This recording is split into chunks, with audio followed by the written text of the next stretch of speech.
भाई लगातार फ्लाइट उड़ाने से ना पायलट थक जाता है, और जब थका हुआ पायलट होता है तो उससे ज़्यादा चांसेस होते हैं कि दुर्घटना हो जाए। तो इसी से निपटने के लिए डीजीसीए ने कुछ जो नियम है उनमें चेंजेस किए थे। मतलब कि जो छुट्टियां मिलती हैं पायलट्स को और जो आराम मिलता है उसमें बढ़ोतरी की गई थी। पर भाई इस बात को मानेगा कौन, क्योंकि डीजीसीए की मानने की इंडिगो को क्या ज़रूरत है, क्योंकि इंडिगो का शेयर तो अभी 60 to 70% है। मतलब इतनी फ्लाइट्स जो है हमारे देश में इंडिगो की उड़ती है, तो भाई वो तो एक तरह से राजा हुआ ना, मतलब मोनोपोली हुई।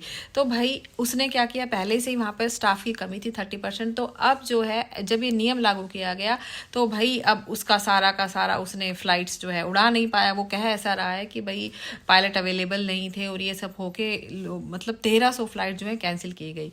अब जो है दोबारा से जो है सरकार को झुकना पड़ा, मतलब कि इंडिगो की बात माननी पड़ी और इंडिगो को जो नियम में रियायत दी गई, अभी तो फरवरी तक दी गई है, पर देखा जाए तो एक तरीके से नुकसान किसका हुआ। पहले तो जो आम आदमी है वो बेचारा परेशान हुआ कितने घंटों तक एयरपोर्ट पे, उसकी बुरी हालत है 3-4 दिनों से।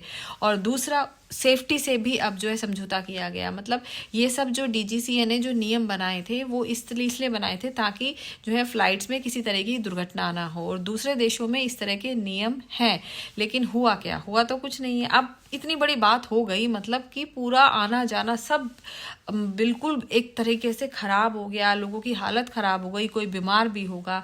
एक की तो शादी, बेचारों को रिसेप्शन पे जाना था वो नहीं पहुंच पाया, और ना जाने कितने लोग परेशान उसमें रहे।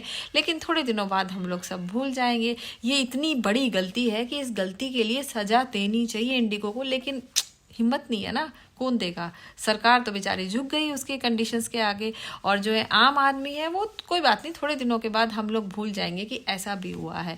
ये तो एक मुद्दा है, लेकिन ऐसे ही बहुत बड़े आगे जाकर बहुत सारी चीज़ों में ऐसे ही होने वाला है, क्योंकि चीज़ें जो है एक कंपनी को दी जा रही हैं या ज़्यादा ज़्यादा दो को दी जा रही है। मतलब जो कोई जान पहचान वाली चीज़ें जो कंपनीज हैं उनको ठेका दे दिया जाता है एक तरीके से।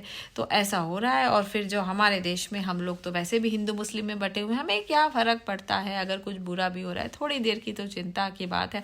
उसके बाद तो फाइनली जो है हम सब भूल ही जाएंगे और दोबारा से नए तरीके से वही सब शुरू हो जाएगा, है ना।